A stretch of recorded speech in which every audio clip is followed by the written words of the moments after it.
A very good morning, everyone. Let's start today's session with Omkaram.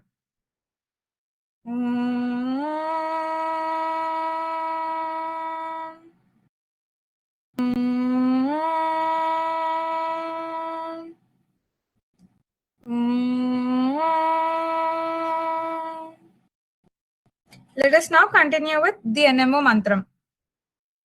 Natvaham kamaye rajyam, na swargam na punarbhavam, kamaye dukkha taptanam, pranina murti nashanam. A warm and heartfelt welcome to all the participants of NMO AP's MedCatalyst Foundation, the Zero Hour Revision Series. Today marks the successful commencement of our 15-day rapid revision series, a structured academic initiative designed to strengthen the fundamentals of first-year medical students. Today, we are beginning with anatomy, which will be followed by physiology and biochemistry, with aim to provide a comprehensive revision of all the three preclinical subjects. We are very delighted to inaugurate the series with anatomy, building the foundation of medicine. Today's session is taken by Dr. Parimala Ma'am, anatomy professor from NRI Medical College, Chinakakani. Today, the topic that will be covered is head and neck with key areas including carotid triangle, thyroid gland, and facial nerve. It is our privilege to have Dr. Parimala Ma'am with us today. We sincerely thank you, ma'am, for graciously accepting our invitation and for taking out your time to mentor and guide our students. With great respect, I now request Dr. Parimala ma'am to kindly take over the session and enlighten us with her valuable insights.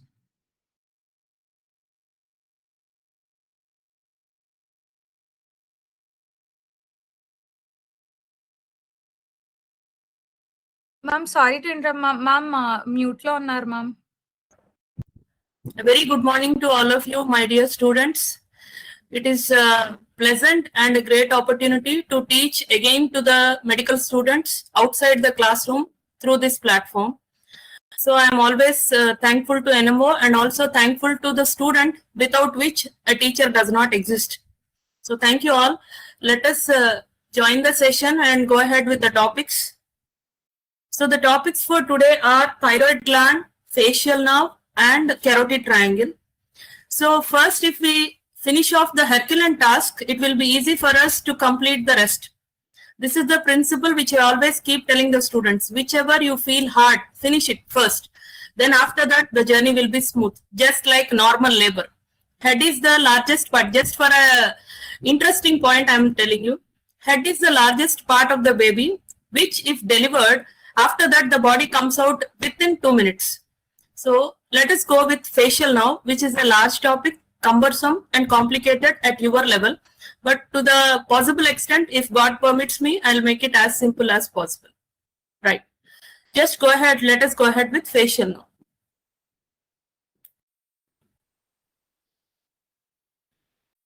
Right. The facial nerve. What type of nerve is facial nerve? I think I have to share the screen.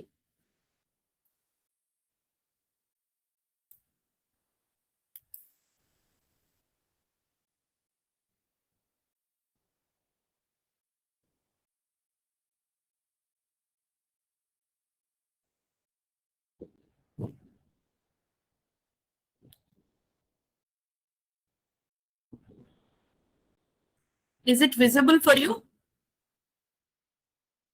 Ma'am. Yes. So facial nerve. Meanwhile, I'll be asking you 1 or 2 questions to drag your attention. So try to respond by unmuting yourself. Right.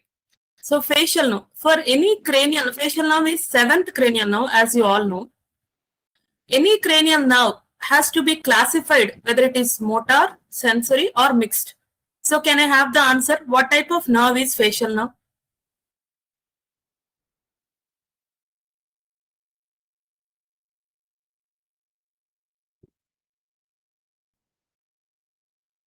Yes, anybody can answer, at least one. Is it sensory, motor, or mixed?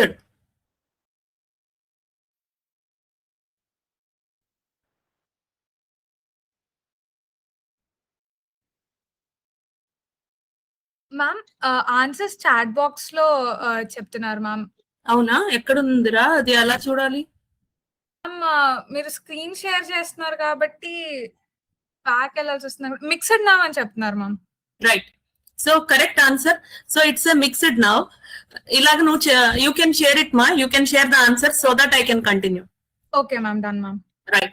So facial nerve is a mixed nerve. All of you are right. Very good. So which has two components, sensory component and motor component. Very good. Right. So now it has two roots. These component means nerve fibers, isn't it? So the entire bulk of facial nerve is divided into two parts, motor part and sensory part. So of which the major function of the facial nerve is motor. So it is predominantly motor and partly sensory. So it has a large motor root and a small sensory root. The small sensory root is also called nervus intermedius. So these fancy names also you have to remember for MCQ purpose. So nervus intermedius belongs to which part of facial nerve? Means sensory part of facial nerve, right? Next, coming to the functional components. So without seeing the screen, just close your eyes, all of you, and try to recollect what are various functions of facial nerve. Just try to remember what are various functions of facial nerve. You all will remember first muscles of facial expression. So muscles of facial expression are supplied by facial nerve. So it has a motor function. So that word you will remember. Next, anterior 2/3 of the tongue. Cauda tympani nerve, a branch of facial nerve, carries taste sensations. This you will remember. And third, related to cauda tympani, you will also remember submandibular ganglion. So cauda tympani carries secretomotor fibers to submandibular ganglion. These three things you will remember easily. Now let us add two more things. Another secretomotor function is there for facial nerve, that is through greater petrosal nerve. That is for pterygopalatine ganglion, otherwise called ganglion of hay fever. That means when you get cold, upper respiratory infection, all the secretions will be filling your nose, mouth will be dry. Whatever is there inside the face, I mean nose and oral cavity. So they are supplied by pterygopalatine ganglion. Last one, small sensory part we have told. So what is that sensory area? What is that cutaneous area? It is concha of the auricle. Concha is a region in the ear. So there the sensations are carried by facial nerve. So finally, how many functions are there for the facial nerve? First, motor. What motor? Just motor. That means muscles of facial expression. Next, secretomotor fibers. Secretomotor means for glands. So one is for, we remember submandibular ganglion, cauda tympani branch, submandibular ganglion, submandibular gland and sublingual gland. They are supplied by the secretomotor fibers. Fine.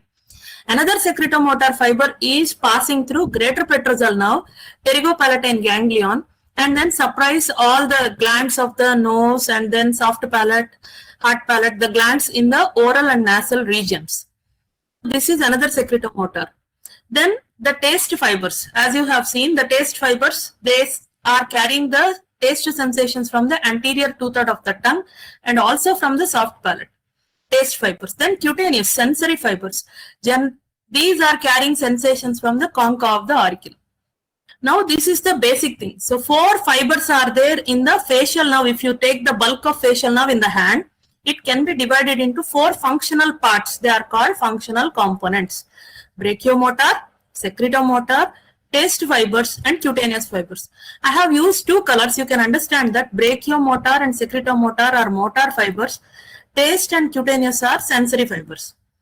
Come to the functional components. This is a tough for your level, but just for completion's sake and to make you to understand why, because these questions also can come as MCQs. Which component, these words where I am putting my cursor. What are these words? It is simple to remember. Motor means efferent. So first E word you have understood. Efferent. These two are afferents.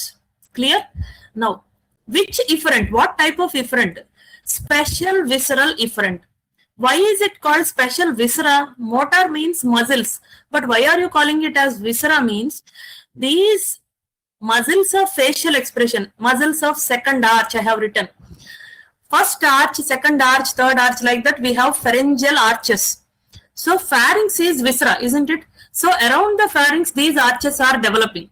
So they are not muscles just like the muscles developed from the somite. Somite means soma. So they are not somatic muscles like sternocleidomastoid, trapezius, sternohyoid, sternothyroid. These are muscles which are derived from the somites. So they will be called somatic efferent, general somatic efferent. Whereas the muscles of facial expression, muscles of mastication first arch, muscles of facial expression are derived from second arch. They are called as muscles of second arch. That is why these are visceral efferent. What type of visceral? Special visceral efferent, specially derived muscles. So it is called special visceral efferent. So the MCQs may appear if they want to ask you a little bit tough. The muscles of facial expression are supplied by the nerve fibers which supply the muscles of facial expression come under which component of facial nerve? These four options if they give, you have to remember muscles of facial expression because they are derived from second pharyngeal arch. They come under special visceral efferent, not somatic. Okay, right. Next, secretomotor. These are also supplying the gland. Towards the gland, the fibers are going. So they are efferent. Then all the glands of head and neck, like parotid gland, submandibular, they come under viscera. They come under general viscera of the head and neck. So it is general visceral efferent. General visceral efferent. Then taste fiber. These are special senses. Taste is a special sense.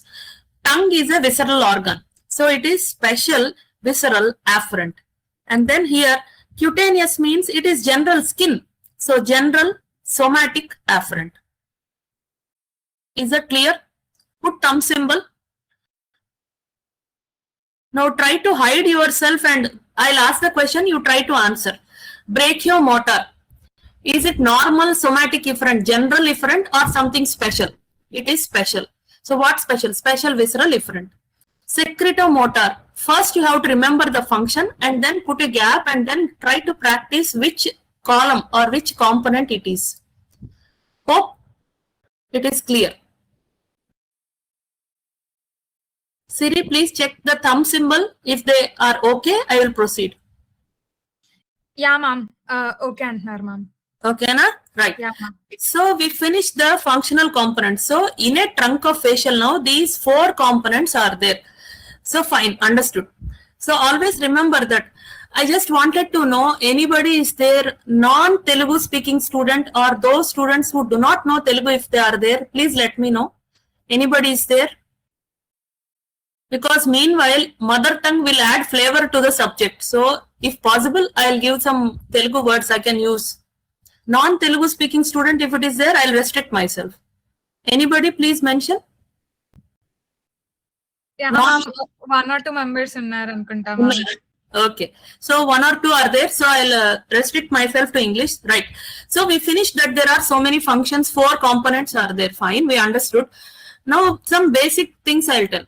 So if you want to see a tree or a plant, what should be there inside the soil? There should be a seed. From that the plant will grow, right? In the same way, we are talking about so many fibers, 4 types of fibers. Where from these fibers are coming? 4 seeds are there. All the 4 seeds will be either receiving or giving the motor fibers or sensory fibers. Together that bunch is called facial nerve. That means if you are seeing these 4 fibers outside means there must be 4 nuclei within the brain. That you have to remember. So we are going to the deep origin, where from these fibers are coming. So the deep origin consists of 4 nuclei because you have 4 types of functions. You have 4 nuclei. The first one is simple. Special visceral efferent, brachiomotor fibers. Where are they arising? They are arising from a motor nucleus. The nucleus which gives rise to these fibers is called motor nucleus. Where is it located? In the pons. In which part? Lower part of the pons. Okay. So it is located in the pons. Is that clear? First you remember till that level. Next I'll tell you. So one nucleus which gives rise to SVE is motor nucleus. Is that clear? Next we told secretomotor fibers. General visceral efferent. So it is related to salivary gland. So remember the nucleus as superior salivatory nucleus. Here also I'll tell you one code. How can we remember superior salivatory or inferior salivatory? We can remember that facial nerve is superior because it goes and gives supply to submandibular and sublingual gland. So 2 glands, superior salivatory nucleus. Whereas parotid gland, only 1 gland, glossopharyngeal nerve. So that nucleus is inferior salivatory nucleus. Okay. There is one more nucleus that is giving secretomotor fibers, that is called lacrimatory nucleus, that is for the pterygopalatine ganglia. So together we can remember general visceral efferent nucleus is superior salivatory nucleus. Then taste fibers. Wherever taste sensation is brought, all the taste fibers will go to only one nucleus in the brain, that is nucleus tractus solitarius. Clear? All the taste fibers, whether it is from the anterior 2/3 of the tongue or from the soft palate, the nerve may be different through which the fibers are carried, but they will reach one destination. One head nucleus for taste sensation is nucleus tractus solitarius. And then all the sensations, touch sensations of the head and neck region are carried to spinal nucleus of trigeminal nerve. They are carried to spinal nucleus of trigeminal nerve. Don't get panic by listening so many terms. Try to understand, and then after the class is over, try to recollect whatever I have said. In Puranas or whatever they say, there are two words, Sravana and Manana. Sravana means listening, Manana means recollecting or assimilating the subject. So while listening, you need not just be plain and try to understand. After that, sit quiet and try to recollect. Right? So whatever we have discussed now, till now, just I am going to revise again. Facial now. It is a mixed now. It has two components, motor and sensory. Fine. Which one is large? Motor is large, sensory is small. Fine. So what is the bulk of the facial nerve having? It is divided into four functions. Two motor, two sensory. What are the two motor? Brachiomotor, that is for muscles of facial expression. Secretomotor, for glands. So there two glands are there, submandibular ganglion, pterygopalatine ganglion. For these two, the facial nerve will give. Sensory are two. One is a special sense taste and the other is a general sense skin. So for the four, we have described four nuclei. One is, you can remember up to this level. First one, motor nucleus in the pons. Second one, superior salivatory nucleus. Third one, nucleus tractus solitarius. And fourth is spinal nucleus of trigeminal nerve. Is that clear? So all these four nuclei are contributing for the fibers of facial nerve. Shall we proceed?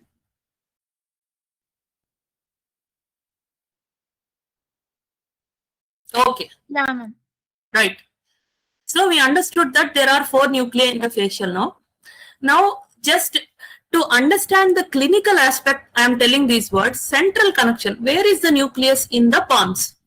But the entire body, whether it is head and neck cranial nerves or spinal nerves of the body, all these motor activities are under the control of cerebral cortex. In the cerebral cortex also, area number 4 and 6, motor cortex. So from the motor cortex, from the brain, the fibers will start. They pass through the internal capsule. All of you remember, they pass through the internal capsule. Corticonuclear fibers, they are called, because they are going to relay in the facial nerve nucleus. They are called corticonuclear. If they relay in the spinal cord, lower motor neuron, ventral horn, then they are called corticospinal. Now we are talking about facial nerve nucleus. So the cerebral cortex, the fibers which start in the area number 4 and 6 will pass through internal capsule. Then they have to reach the pons through crus cerebri. Before joining the nucleus of the facial nerve, they will cross. If there is a lesion in the internal capsule of the right cerebral hemisphere, which facial nerve will be affected? Right hemisphere if there is a hemorrhage or anything in the internal capsule. Which side facial nerve nucleus will be affected? Tell me this answer. Right side lesion is there. Which facial nerve nucleus will be affected? Right or left? Ma'am, left and cheptunar, ma'am. Very good. So left, that is the point which you have to understand. The corticonuclear fibers means the fibers which are arising from the cerebral cortex and reach the facial nerve nucleus, but they won't reach directly, they will cross to the opposite side. Is that clear, all of you? Right. Next point is, this is not essential for writing in the facial nerve. This is for understanding the difference between upper motor neuron and lower motor neuron. Am I clear, all of you? This slide is for your understanding purpose, not for your exam purpose or writing purpose. Right. So the fibers of the facial nerve will be receiving the fibers from opposite side. Again, the facial nerve nucleus is divided into two halves. Upper half supplies the upper half of face. Lower half nucleus will be supplying the lower half of face. Clear, all of you? Upper half will be innervating. The fibers arising from upper half of the nucleus will go to upper half of face. Lower will go to lower half of the face. But The fibers these nuclei are receiving are different. How they are different? All of you look at here. This upper half will receive not only from the opposite side but also from the same side. Okay? Not only from, it has dual innervation. Only this word you should remember. The upper half of the facial nerve will receive from opposite side and also from the same side. Whereas lower half will receive only from the opposite side. Only from the opposite side. Is that clear, all of you? Just I didn't want to make it more complicated, so I have moved it. Remember that upper half nucleus, facial nerve nucleus, receives fibers from opposite side. Lower half also receives from opposite side. Whereas the upper half receives also from the same side, innervation. That means, previously I have asked you one question. If there is hemorrhage in the right internal capsule, which side is affected? You told left side facial nucleus is affected. Okay. Now the question will be deepened. Left facial nerve nucleus low, upper half will be affected, lower half will be affected, both will be affected. Answer. There is same lesion. Previously I asked the question. Internal capsule of the right side, there is lesion. Now the facial nerve nucleus of the left side is affected. So which half of the facial nerve nucleus is affected? Upper half, lower half, both.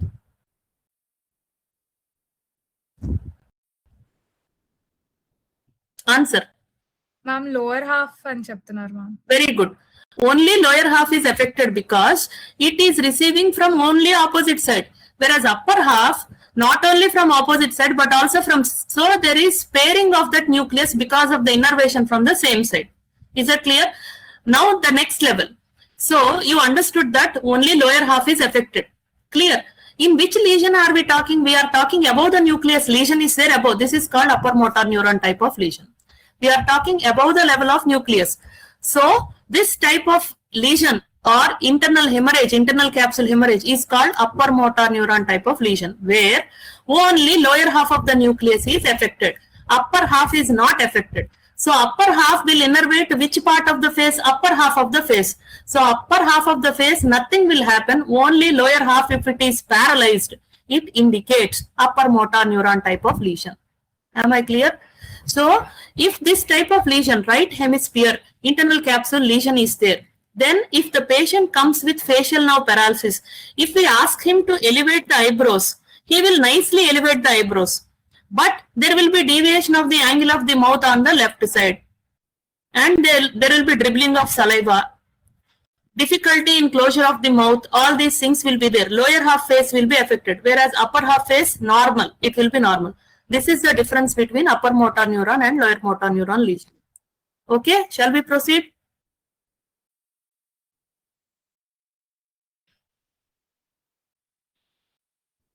Yes. Now, so till now we have discussed 3 headings. First, facial nerve composition, motor root, sensory root. Next, how many types of fibers are there? Motor tooth fiber, sensory tooth fiber. Next, where from these fibers are originating? We have gone inside. In the pons, there are 4 nuclei: motor, salivatory nucleus, sensory nucleus, nucleus tractus solitarius. Understood, right? Now, again we have to come out. So from the nuclei, 4 types of fibers, either from the nuclei or towards the nuclei. 4 types of fibers are connected to the nuclei and they have to form a bundle of nerves called facial nerve. So where is this facial nerve coming out from the brain? It is at the level of pontomedullary junction. The both roots, they emerge from the lower border of the pons. Within the pons, the nucleus is there. From the lower border of pons, it emerges at the junction of the, it is slightly lower border of the pons and it is olive. 7-8. It's not inferior cerebellar peduncle, slightly. It is at the junction of the olive and the lower border of the pons, where the motor root, M for M, motor root is medial and sensory root is lateral. Okay. Medial is always, medial is motor root, M for M, and sensory is lateral. Okay. Further lateral to the facial nerve is 8th cranial nerve. Okay. So this is a superficial origin. So how is the facial nerve emerging? This is what I am saying. The emerging from the lower border of the pons at the junction of pons and the upper border of olive as 2 roots: medial motor root, which is large, lateral sensory root, which is small. Lateral to this is the vestibulocochlear nerve. Right, the nerve has emerged. Where is it going? So it is going straight away through the cranial cavity and then comes out and enters into the parotid gland and finally reaches the muscles of facial expression. This entire course of facial nerve is divided by the stylomastoid foramen into two parts.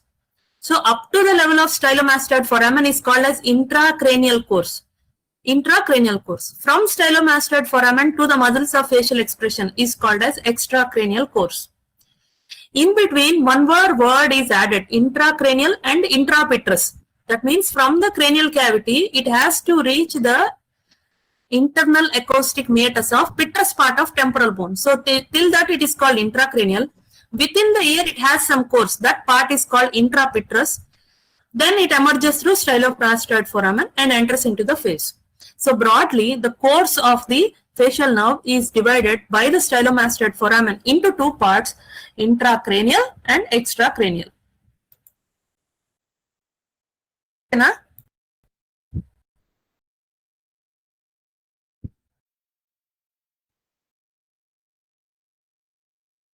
Shall I proceed?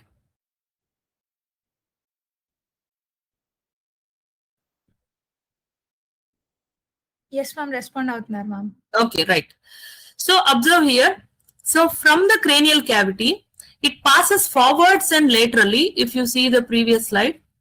So after emerging from the cranial cavity, it moves laterally towards the internal acoustic meatus.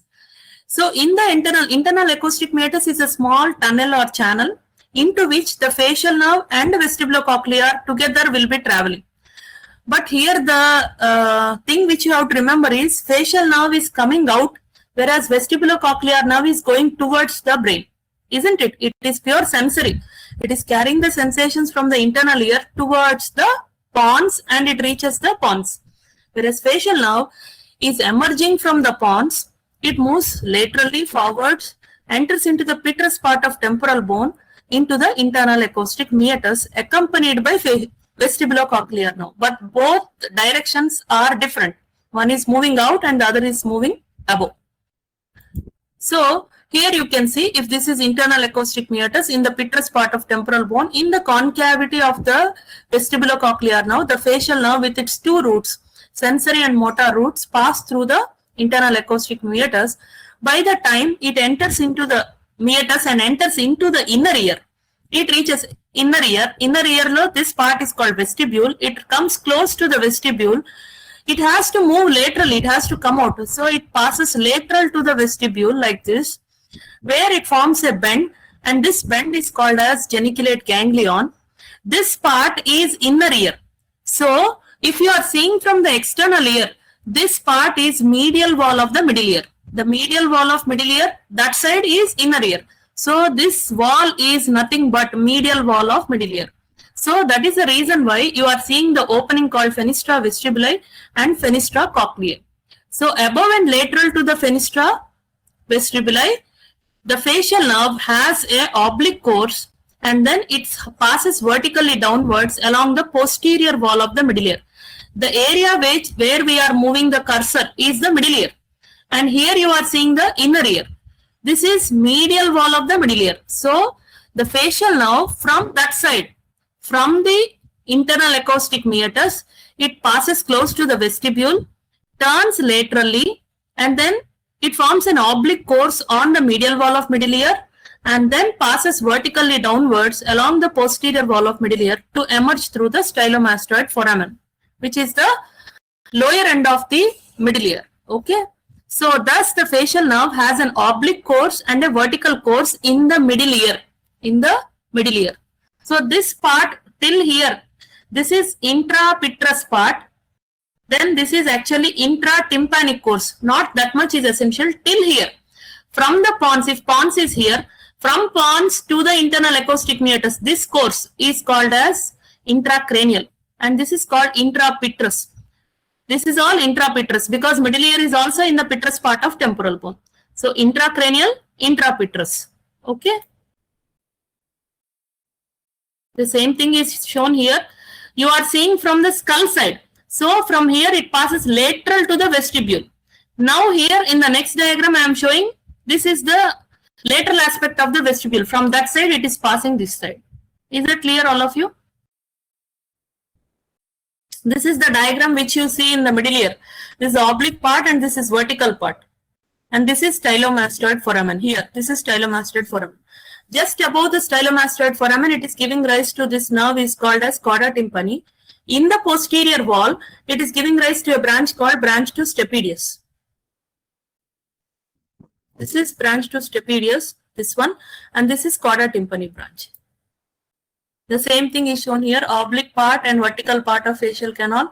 Before emerging through stylomastoid foramen here, it gives chorda tympani. In the beginning of the vertical part, in the posterior wall, it gives branch to stapedius.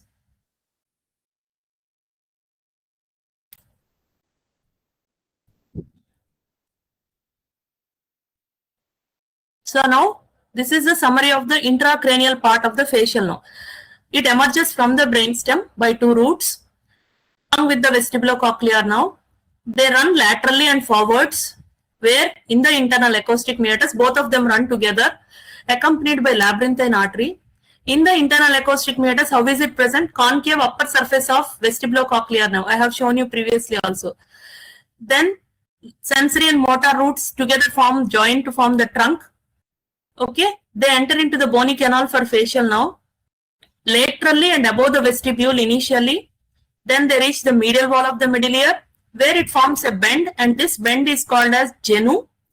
This genu is external genu. I just missed to tell you about the internal genu. In the pons, if you remember the section at the level of pons, the facial nerve forms an internal genu. The motor nucleus of facial nerve, the fibers arise, they hook around the abducent nucleus and they emerge laterally.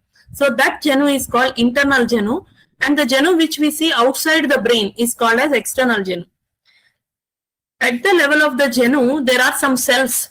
So these cells form geniculate ganglion, which give rise to greater petrosal nerve. This is the first nerve in the middle ear.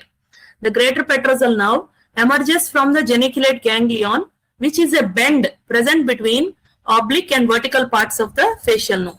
So after the genu, vertically downwards, and when it is running vertically downwards, it is above the promontory and fenestra vestibuli. So then along the posterior wall of the tympanic cavity emerges through the stylomastoid foramen. This is what I have told. Yes? Intracranial course. Any doubts? Can we proceed? Yes, very good.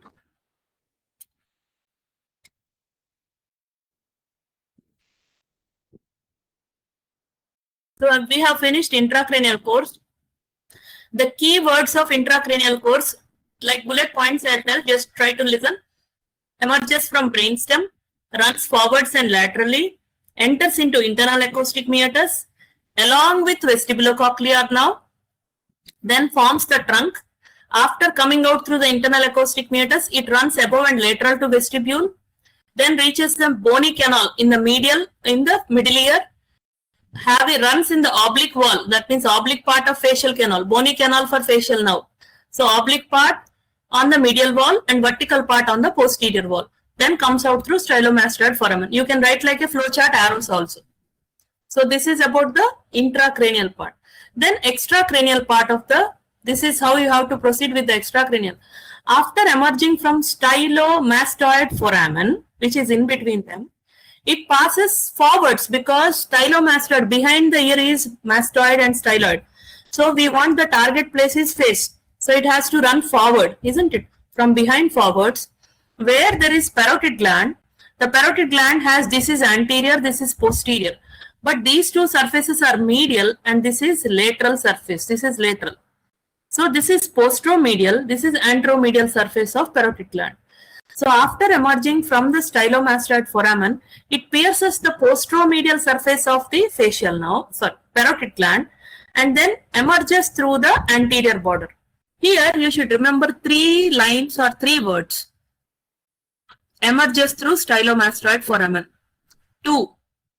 Pierces the posteromedial surface. 3. Runs within the gland, superficial to artery and vein. In the gland, it is superficial to the artery and vein. 3rd point. 4. Emerges through the anterior border of facial nerve. This is also a flowchart. Whenever you are reading, you have to construct the answer in a schematic manner to remember well and reproduce well. Through the diagram, you have to learn and learn in a sequence. So once again, the extracranial course, 4 lines, emerges through stylomastoid foramen, pierces the posteromedial surface, runs in the gland superficial to the vein and artery. 4, emerges through the anterior border. Okay. And 5th point, look at here.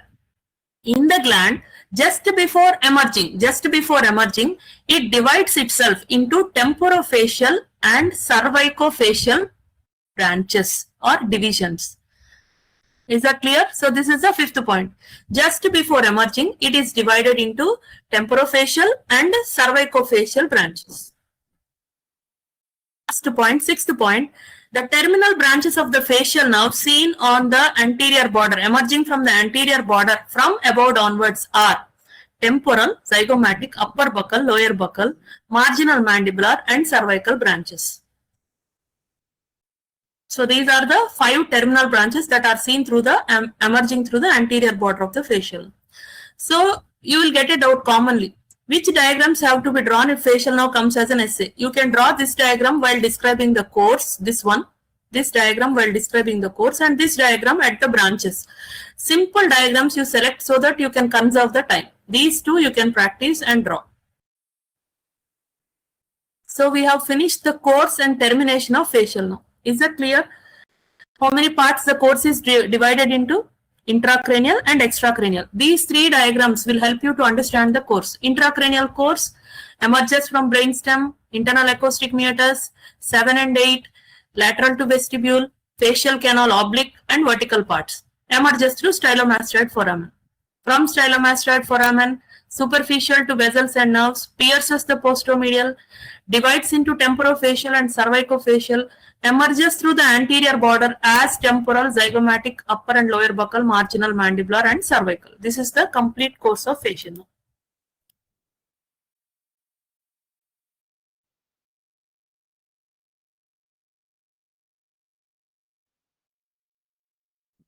The terminal branches of the facial nerve give the appearance of goose foot. Hence, it is also called as pes anserinus. Again, another fancy term. Pes anserinus is related to branches of which of the following nerve? 5, 6, 7, 8, 9, 10, anything they can give. It is related to muscles, nerve, like that. Options may differ, question may differ, but subject is same. You have to learn. So the pes anserinus is nothing but a fancy term given to the appearance of the terminal branches of facial nerve. They radiate and supply the facial muscles. Shall we proceed?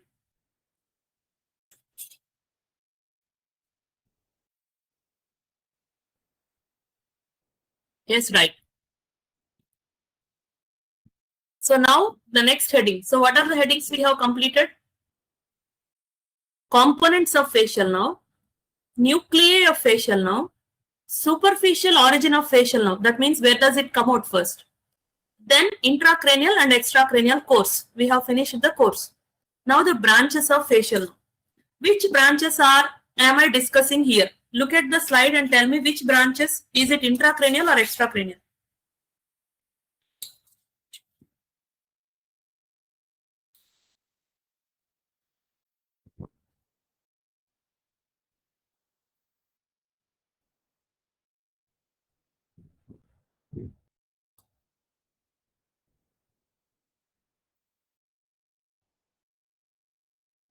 Yes, have you responded? Yeah, ma'am, intracranial and good. So the branches, while writing the branches also, you have to remember, if you remember the course, you can remember the branches distribution also very well. You won't miss any branch. Okay? So intracranial branches, I told you that geniculate ganglion is there. There one branch arises in the middle ear, greater petrosal. In the vertical part of facial canal, nerve to stapedius. And just before emerging from the stylomastoid foramen, chorda tympani. So very clear. Greater petrosal, nerve to stapedius and chorda tympani are the 3 intracranial branches of facial nerve. So here also an MCQ can be asked. Which one of the following is not an intracranial branch? Which one of the following is an intracranial branch? So temporal, zygomatic, greater petrosal, like that they can give. So if you know the subject, you can answer MCQs. Most of the students keep asking me, How to prepare for MCQs? Where to prepare? There is no place to prepare. Only thing is you have to read the subject. Right. So greater petrosal now is arising at the level of geniculate ganglion. I already told you that greater petrosal now, pterygopalatine ganglion, it target area. What does it supply? Lacrimal gland, nasal and palatine glands. Then now to stapedius, it arises from the vertical part of facial canal opposite to pyramidal eminence. It supplies stapedius muscle. Why did I write hyperacusis? If the lesion of the facial nerve is above this level, that means at this level facial nerve got injured, then now to stapedius is not going to function, then stapes control will not be there. So all the vibrations will be reaching the stapes and oval window. Then it results in each and every small sound you will be listening very loudly. So that condition is called hyperacusis. So if the lesion is at this level, you will get hyperacusis. If the lesion is at this level, hyperacusis will not be there, but loss of taste sensations will be there. Chorda tympani now, it has two functions. I was telling previously also. One is it carries secretomotor fibers to submandibular gland and ganglion, and the other is it carries taste afferents from anterior two-thirds of the tongue. These two functions will be present if the lesion is below this level. These two will be lost if the lesion is at this level. So wherever you are reading, in an order you have to learn to become a better clinician, not to answer like that. If you are thinking at that level, you will answer anyhow well. So don't mug up, read in a sequence. So first at the level of greater petrosal now, it is going to give fibers to pterygopalatine ganglia. Next is stapedius. It supplies stapes. Loss of this now causes hyperacusis. And third one is chorda tympani. It has two functions. One is secretomotor to glands and the other is taste fibers afferent from the anterior two-thirds of the tongue. Actually, this greater petrosal now, for your level it will be difficult, but this also carries greater taste sensations from soft palate. Just for completion's sake, I am telling. And here I have given the course of chorda tympani now. It will be hectic for you, but chorda tympani is a short notes. Just for that reason, I have kept it here. It's okay. For now, we will leave. So below, just below the stylomastoid foramen, just behind the ear, the branch is posterior auricular now, just behind the ear. There, occipital belly of occipitofrontalis muscle and ear behind the ear, auricular is posterior. Then if you come further down, posterior belly of digastric attached to mastoid. Same above the posterior belly of digastric, stylohyoid is also there. They are parallel muscles, very close to each other. Twins, like twins they will be. Posterior belly of digastric and stylohyoid. These muscles just below the stylomastoid foramen. You are behind the auricular is posterior. They are occipital bone, occipital belly of occipitofrontalis. Posterior belly of digastric attached to mastoid bone and stylohyoid also attached to styloid process. So very close to stylomastoid foramen, muscles attached to either styloid or mastoid will be supplied, or the occipital bone will be supplied by the fascial nerve at the level of stylomastoid foramen.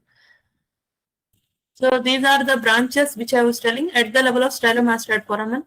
This is occipital belly, auricularis posterior, and here the muscles will be there, stylohyoid and posterior belly of digastric. These are the branches at the level of stylomastoid foramen. And the terminal branches, here you can see clearly. The first branch is temporal branch. The temporal branch, if you see the distribution, upper half of the eye, this till here, it is the area of temporal branch. So what are the muscles? Start from here, frontal belly of occipitofrontalis, upper half of orbicularis oculi. Here there is a muscle called procerus. These muscles, corrugator superciliae at the medial end of the eyebrows. Procerus at the root of the nose, corrugator superciliae here. At least you remember two things, frontal belly and upper half of orbicularis oculi. These two are supplied by temporal branch. Then comes the zygomatic branch, lower half of orbicularis oculi. This table, these branches names you are well versed, temporal, zygomatic, buccal, marginal mandibular and cervical. Okay. Now here is the list. Just go through the list for yourself. I will not read. Frontal belly of occipitofrontalis, upper half of orbicularis oculi. Zygomatic. You feel the zygomatic bone. Just go forwards. What is the muscle you will feel?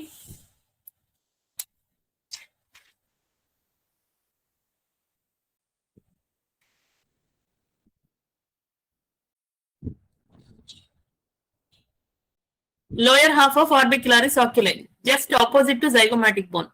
Then buccal branches are two, upper buccal and lower buccal. So upper buccal, you can remember all the muscles related to upper lip. Levator, labiae superioris. Labiae superioris means upper lip. So all the levator, anguli, oris. Levator means upper. Elevation up, upper lip will be elevated above. Lower lip will be depressed down to open the mouth. So you have to remember like that. All the upper buccal supplies muscles of upper lip. Lower buccal, buccinator and orbicularis oculi. This is what you have to remember only. Temporal, frontal belly of occipito frontalis. Upper half of these two, you can try to remember these two at least. Zygomatic, lower half of orbicularis. Buccal, upper, all the upper lip muscles. Lower buccal, buccinator. At least remember this. And orbicularis oris, intrinsic part will be there. Then marginal mandible. If you touch the mandible, on that, if you put your hand, it is lower lip, muscles of lower lip. Marginal mandibular muscles of lower lip and chin also, mentalis. And cervical branch, platysma. These also will be MCQs. Is that clear? Muscles of facial expression and their innervation. Right. So we have finished the discussion of facial nerve. Anatomy part of facial nerve is over. Now, if you remember the muscles of facial expression and their actions, then you can say the effects of lower motor neuron type of facial nerve paralysis. What is Bell's palsy? Bell's palsy is below the level of the nucleus of facial nerve.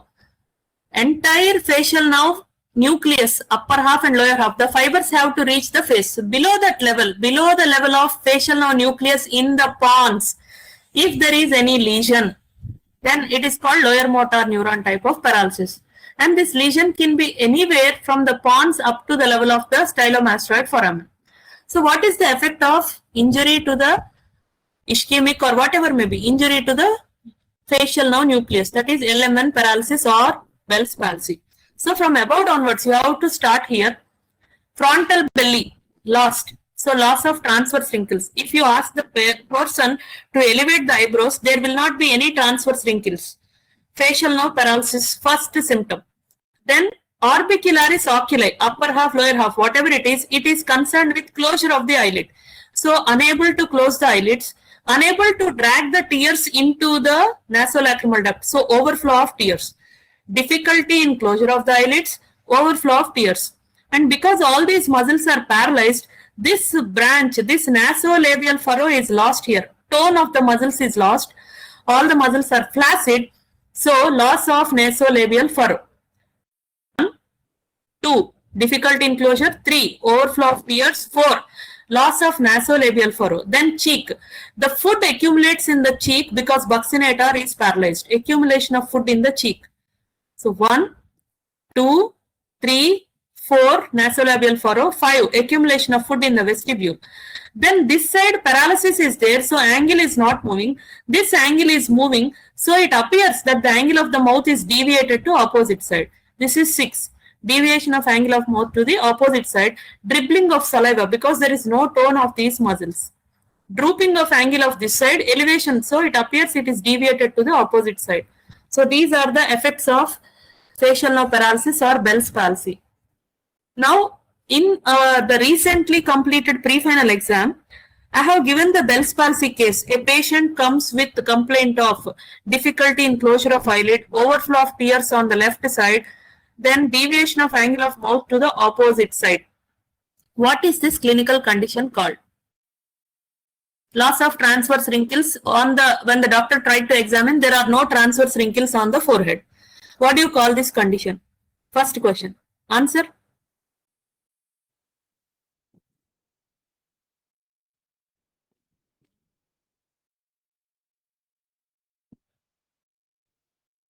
Answer.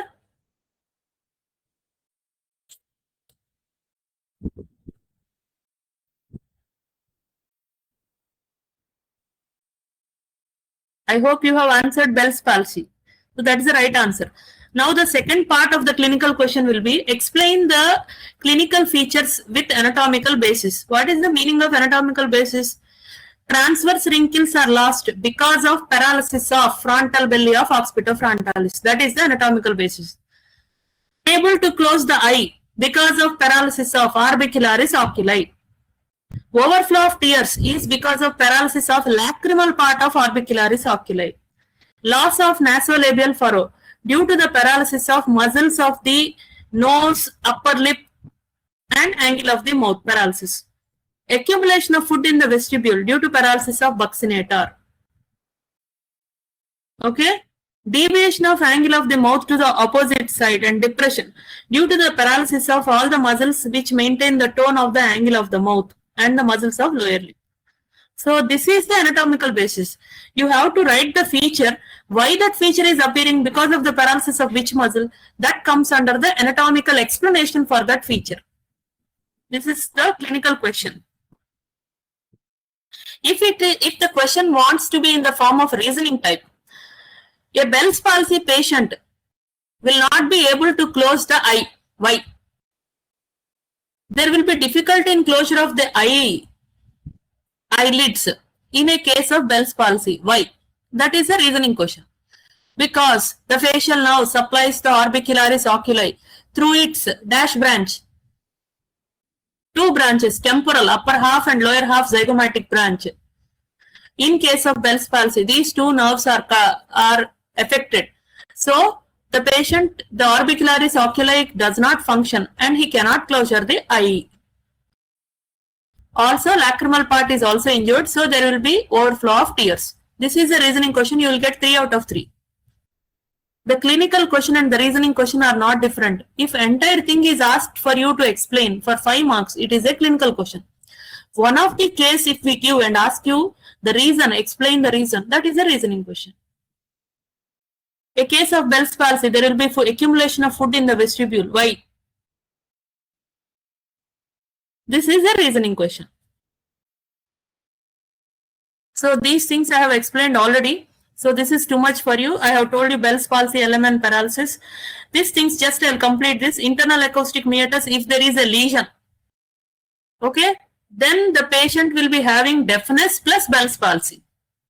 If there is a lesion in the genu, at the level of genu, lacrimation, lacrimatory nucleus will be decreased. Superior salivatory nucleus, okay, to submandibular, chorda tympani is affected. That nerve is also not getting the innervation. Taste fibers, anterior 2/3 of tongue. Stapedius lost, hyperacusis, in addition to Bell's palsy. Bell's palsy is related to muscles of facial expression.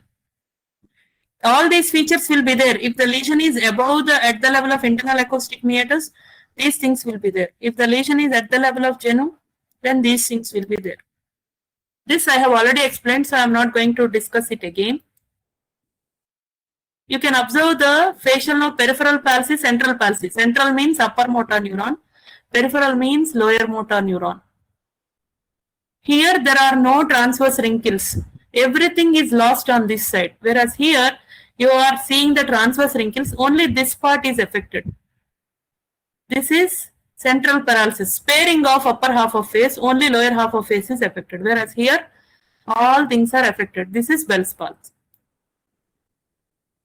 I told you these points. Central level means above the level of pons, upper motor, below the level of pons, lower motor. Enough. The same thing which I have told you. Frontal belly is lost, loss of transverse wrinkles, oculi, difficulty in closure, levator palpebrae superioris, aliqui nasi, nasolabial fold, angle muscles, deviation of angle to the opposite side while smiling and talking, buccinator, accumulation of food in the vestibule. This reasoning you have to write. If you are asked, write the anatomical basis for Bell's palsy, means you have to write this table. The patient will be complaining of this. The reason is this. These muscles are lost, so these effects are seen. This is what you have to write. Hope things are clear for you. This is a summary slide for the facial nerve.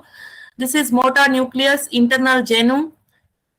Around the nucleus of the abducent nucleus, it is coming like this. It also receives from other nuclei, nucleus tractus solitarius, spinal nucleus. Then emerges at the lower border of pons. Then this is the vestibule, oblique part, vertical part, chorda tympani, then submandibular ganglion, lingual nerve, anterior two-third taste fibers, the peripheral part supplying the muscles of facial expression. This is geniculate ganglion, greater petrosal nerve, lacrimatory. This is pterygopalatine ganglion. This ganglion supplies the lacrimal gland, other glands of the nose and soft palate. This is greater petrosal nerve. This nerve. This is chorda tympani nerve. This is the terminal part of facial. The same thing. You can learn this diagram as a for essay question if it is asked. You can draw this simple diagram. Large motor and small sensory roots, trunk of facial nerve, geniculate ganglion, greater petrosal, nerve to stapedius, posterior vertical part of facial canal, chorda tympani nerve, digastric, and nerve to stylohyoid, posterior auricular nerve, and terminal 5 branches. Such a diagram you can select and draw. So that completes facial nerve in detail. If you have any doubts, you can ask. I'll take a break for 2 minutes and then go ahead with the next talk.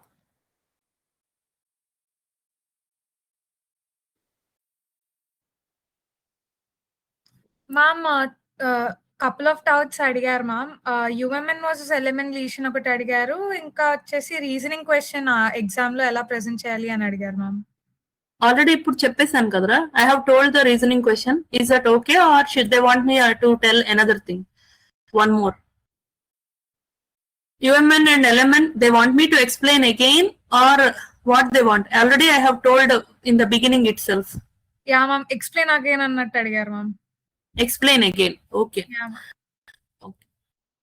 So for those students who have asked me the upper motor, lower motor neuron, two things are there. Clinically, how to identify. If the patient is coming with, they will mainly come with deviation of, they know that they will be saying that my mouth is moving to the other side while I am trying to talk. It is going in the other way. So if the patient has this complaint, we have to check for facial nerve paralysis. First, by seeing the patient, we have to identify is it upper motor or lower motor. How do you identify? Ask him to elevate the eyebrows. On one side, eyebrows are elevating, on other side, they are not elevating, and there are no transverse wrinkles, means from above onwards, everything is lost. Ask him to close the eye. 1, 2, 3, 4, 5. 1 is transverse wrinkles, 2 is closing the eye. Then see the nasolabial furrow. Ask him to whistle E or say E. These things, if you check the angle of the mouth. So from top to bottom, everything is lost. It is LMN, label it as Bell's palsy. The lesion is below the level of nucleus, below the level of pons, anywhere in the middle ear, inner ear, accident, stylomastoid foramen, superficial injury, or middle ear infection, acute suppurative otitis media, or any upper respiratory tract infection, because nasopharynx to auditory tube to middle ear, viral infection, anything, facial nerve is affected. Frostbite also, because behind the ear, the facial nerve is very superficial. So extreme cold also affects facial nerve. All these things which I have told, from frontal belly up to the chin, if all the muscles are lost, it is called lower motor neuron paralysis or Bell's paralysis. So if it is upper motor neuron, then you will see that only whistling, saying E, deviation of mouth are seen. Then frontal belly is same. Wrinkles are there, but angle of mouth is deviated. So upper half of face is not affected. Why is it not affected? Because the nerve that is going to supply is arising from upper half of facial nerve nucleus. It has its own nerve supply from the same hemisphere. It need not depend on the opposite side. Whereas lower half only gets from opposite side. So that is the reason why upper motor, above the level, internal capsule. Remember that example I have given. Internal capsule of right side is affected. Left side, what paralysis will be there? Lower half paralysis will be there. Upper half, nothing is there. Transverse wrinkles, nicely they will do. Okay, so that is upper motor and this is lower motor. Okay,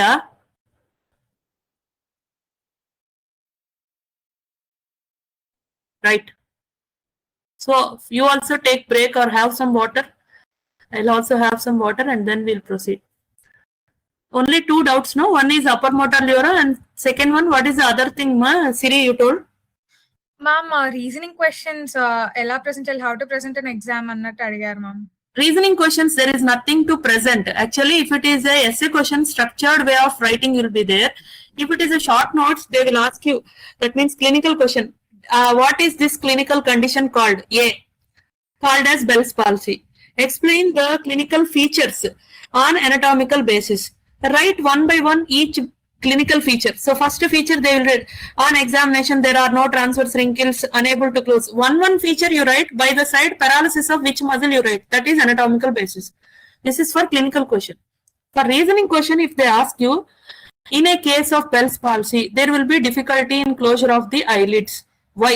This is a reasoning question. You will write in 2 or 3 lines. That's all. You will explain why.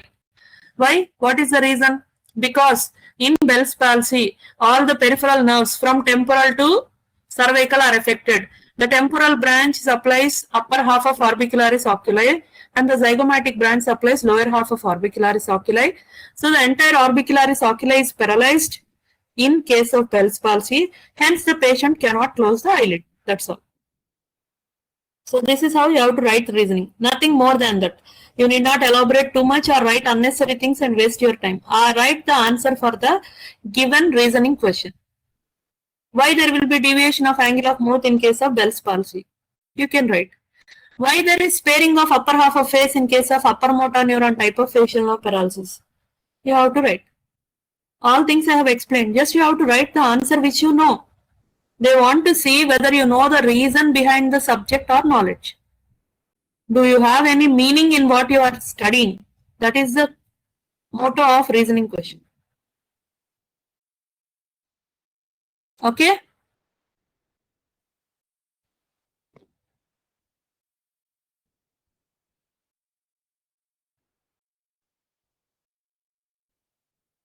Doubts అయిపోయినట్టే నమ్మది? Yeah, ma'am. Doubts done, ma'am. Done. Okay. Just 1 or 2 minutes break and then we will start with the next topic. Sure, ma'am.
Siri,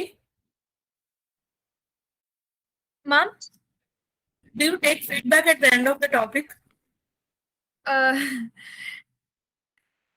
అంటే normal గా first time చేస్తున్నాం కదా ma'am ఇది, so don't know ma'am.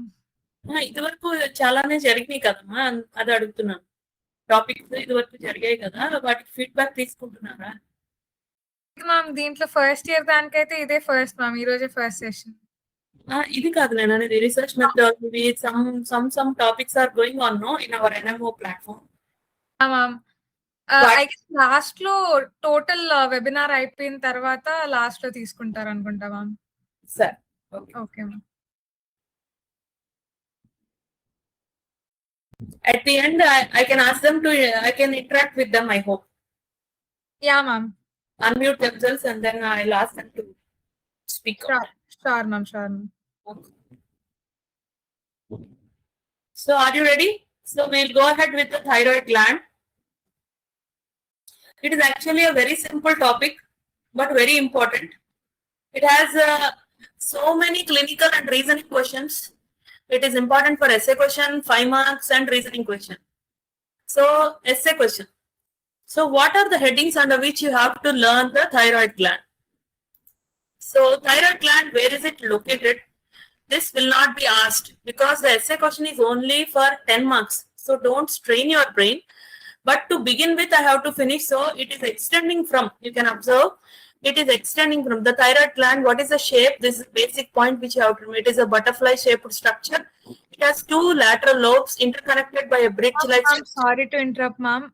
PPT share avatలేదు, ma'am. Oh, stop sharing అయిపోయిందా? Yeah, ma'am. ఎలా ఇప్పుడు? Again same ma'am, మీ mic option పక్కన share అని ఉంటది కదా మ్యామ్, సేమ్ ఈ స్క్రీనే వస్తుంది నాకు, ఎండ్ షో వచ్చింది. సరే ఒకసారి చూస్తాను.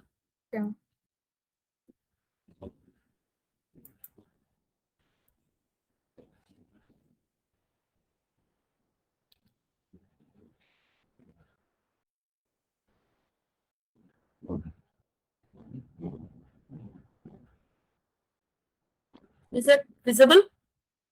Yes, ma'am. Visible, ma'am. Right. So thyroid gland, its location. To start with, so its shape, I started with shape. So it is butterfly shaped, having two lateral lobes and one isthmus. So the lateral lobes extend from an oblique line on the thyroid cartilage up to 5th or 6th tracheal ring. This is the extent of the lateral lobe, whereas the isthmus extends from 2nd to 4th tracheal rings. 2, 3, 4. This is also clinically important. So this is the reason behind tracheostomy. Tracheostomy is an emergency procedure done in case of laryngeal obstruction or sudden choking or laryngeal edema, hypersensitivity reaction. Sometimes you all know that for injections or for some drugs, they will suddenly develop choking or hypersensitivity reaction. So anything may happen where we have to do endotracheal intubation, sudden airway resuscitation, that word is called. You don't be panic with the words I am using. You will come to know all these things. Tracheostomy means putting a hole in the trachea and putting a pipe so that the person will receive some air, because without air we can't survive, isn't it? So for this procedure, trachea has to be punctured or put a hole. So where is the preferred site means it should be here. You have the sternum. So it should be below the level of 4th ring. That means at the level of 5th or 6th ring, or above the level of 2nd ring at the level of 1st ring. What is the reason behind that means isthmus is at the level of 2, 3, 4 rings. So you should not puncture the thyroid gland for puncturing the trachea. That means both will be punctured at a time if you don't know this anatomical relation. Is it clear what I have said? Right. So that is the importance of learning anatomy. So while doing any procedure where which organ is there, what we should not injure, we have to do any procedure to improve the well-being of the patient. We should not worsen his condition or add to his pains. Is it clear? Right. So the extent of the thyroid gland lobe is from thyroid oblique line of thyroid cartilage to the 5th tracheal ring, and the isthmus lies opposite to the 2nd, 3rd, 4th tracheal rings. So tracheostomy is done at the level of 1st ring or below the 4th ring, right? Next, so this is how our thyroid gland looks in the cadaver. So just I wanted to show you. The pyramidal lobe is a small triangular projection. It's a remnant of thyroglossal duct. It is an embryological remnant. It may be present occasionally just above the level of the isthmus. Then the vertebral level, which the thyroid gland corresponds, is C5, 6, 7 and T1. It is one of the largest endocrine gland. So what is it covered by? This is thyroid gland. Thyroid gland is covered by pretracheal fascia, that is false capsule. The pretracheal fascia is a derivative of investing layer of deep cervical fascia. From here only it is derived. Then it splits to enclose the thyroid gland, and below it goes and attaches to the fibrous pericardium of the heart. This you all know. So this forms a false capsule, but inside also you are seeing one black line. What is that black line? That is a limiting capsule of any gland. Any gland will be covered by a capsule intimately attached to the gland called as true capsule. It is nothing but condensation of the fibrous stroma of the gland. So thyroid gland is covered by two capsules, inner true capsule, which is fibrous stroma derived, outer false capsule, which is derived from the pretracheal layer of deep cervical fascia. Here two clinical points are there. or reasoning questions are there. Thyroid gland moves with deglutition. What is the meaning of that word? So during deglutition, I have a question. Which of these moves? Is it the larynx or the pharynx or both? What is the answer? Which of the following move with the deglutition? Larynx, pharynx, both. Answer.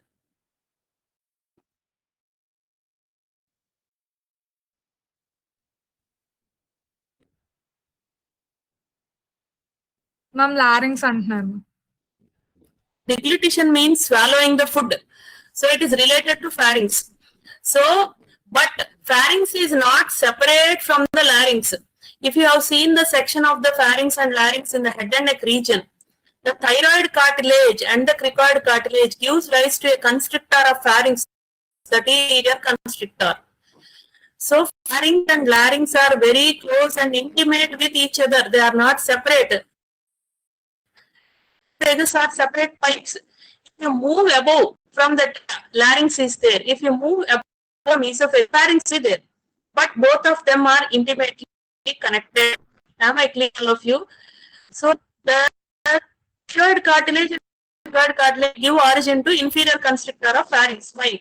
The same thyroid and cricoid cartilages are nothing but the cartilages of larynx. So during swallowing, when the the thyroid cartilage and cricoid cartilage move, the larynx also moves and the pharynx also moves. Both of them move with the deglutition. Okay, so during deglutition, thyroid cartilage and cricoid cartilage move up and down when you swallow something. That is called deglutition. Clear? Right. So this pretracheal fascia in front of trachea, and it is also present in front of thyroid and cricoid cartilage, and it is also attached to hyoid bone. So with the deglutition, these two cartilages, if the fascia that is attached to that also moves, and the fascia that encloses thyroid gland also moves. Thyroid gland moves with the deglutition. Why? That is a reasoning question. Please, the thyroid gland is enclosed by tracheal fascia. This pretracheal fascia is attached to hyoid bone, thyroid cartilage, and cricoid cartilage. And the thickening of this pretracheal fascia attachment to cricoid cartilage is called ligament of Berry. So when the thyroid and cricoid cartilage move, the fascia in front of them also moves, and along with that, thyroid gland also moves because the pretracheal fascia splits to enclose the thyroid gland. Thumbs.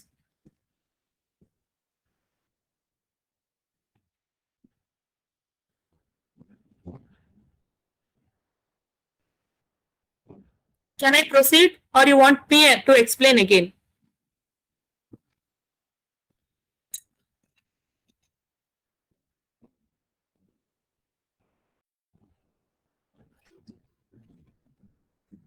Proceed అంటున్నారు ma'am.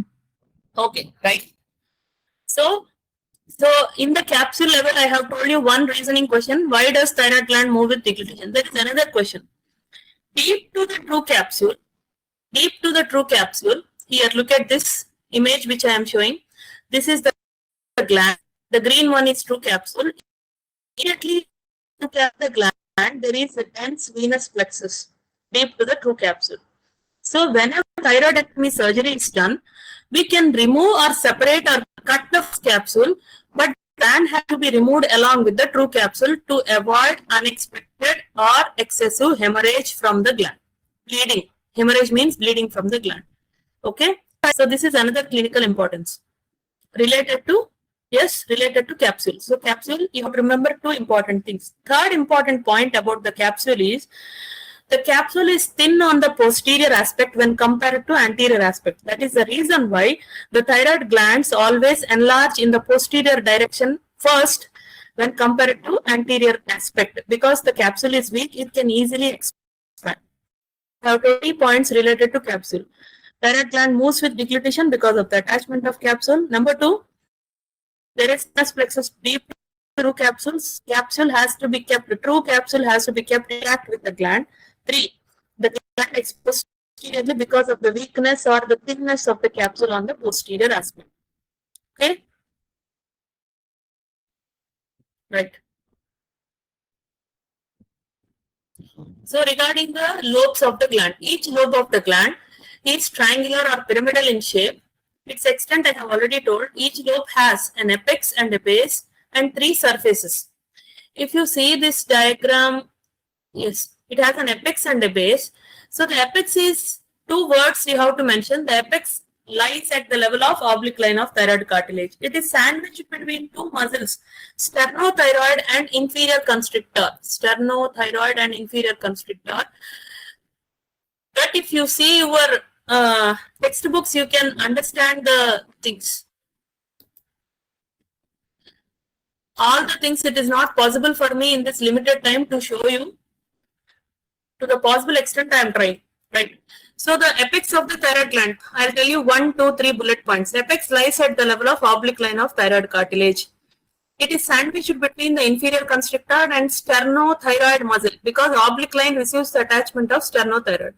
Third one, close to the apex, the superior thyroid artery and external laryngeal nerve diverge from each other. Close to the apex, they are getting split or they are getting separated at the apex of thyroid gland.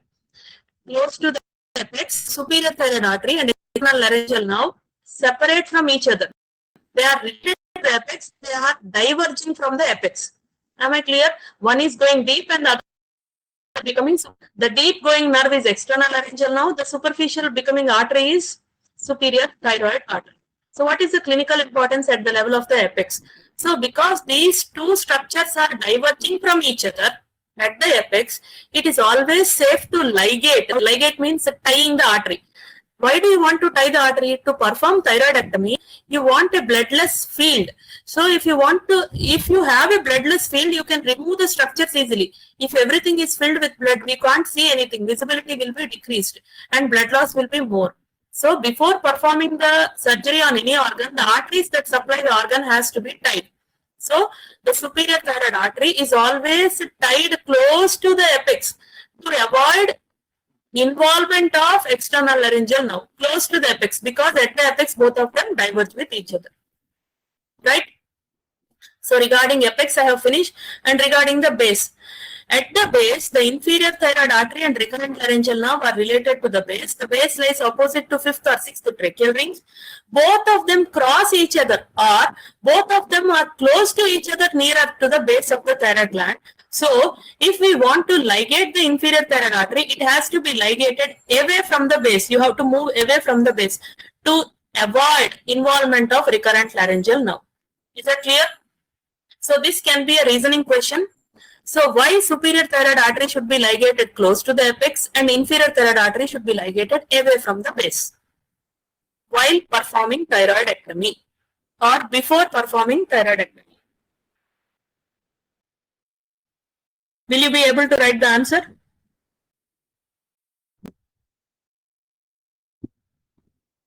Right. So, we have finished the base and apex. Now we have to come to the relations. So practice this single diagram which will help you to write the entire relations of the, you have finished apex and base. What are the other things? This is lateral surface of lobe. Hope you are following. So it is covered by the strap muscles in front of the neck. Sterno, start with sternohyoid, sternothyroid. Yes, superior belly of omohyoid. And covered by, overlapped by sternocleidomastoid. These 4 muscles are related to the lateral surface or superficial surface of thyroid gland. Then what about the medial relations? Inner relations are called. On what it is overlapping, that is medial. So the medial relations of the thyroid gland are trachea, 2 pipes I have told you, trachea, esophagus. Actually they also have to say the laryngeal cartilages, thyroid cartilage and cricoid cartilage. Because above the trachea, I told you cricoid cartilage and thyroid cartilage. So you have to mention them also. At the upper level, it is related to thyroid and cricoid cartilage. Slightly lower level, it is overlapping the tracheal rings. So medially, trachea and esophagus, 2 tubes, 2 cartilages, thyroid cartilage and cricoid cartilage, 2 nerves. In front of larynx is external laryngeal nerve. Behind the larynx is recurrent laryngeal nerve.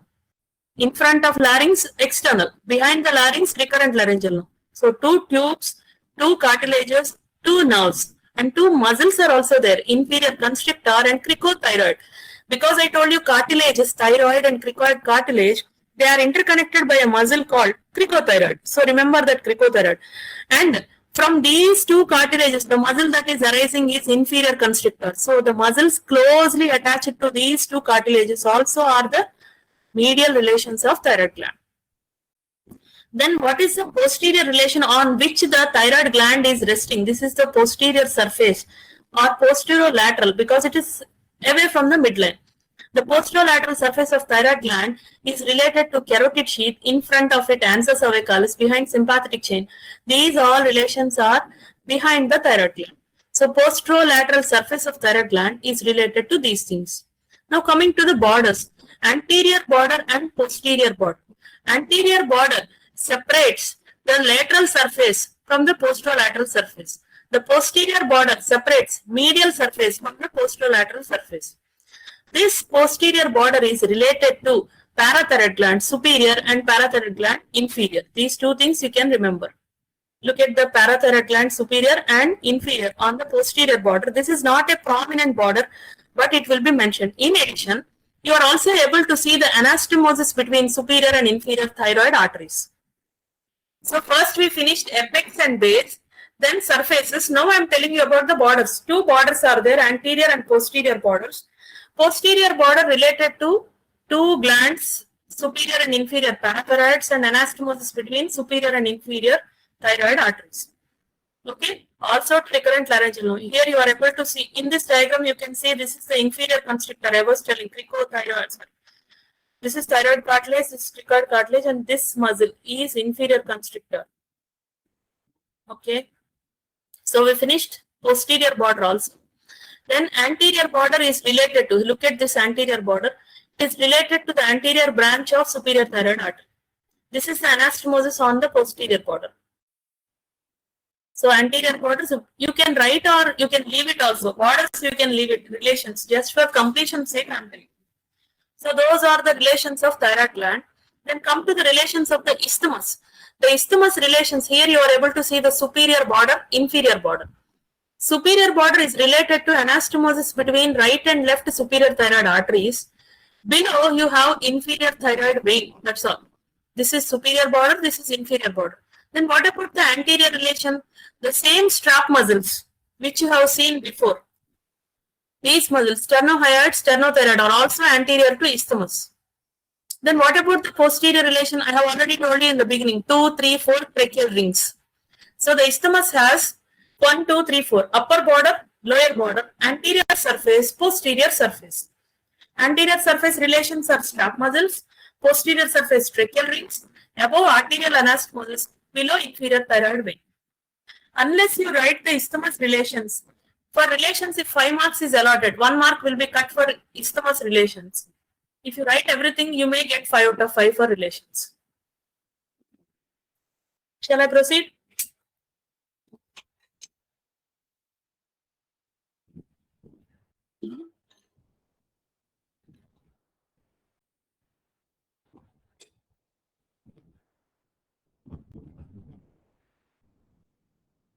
Yes.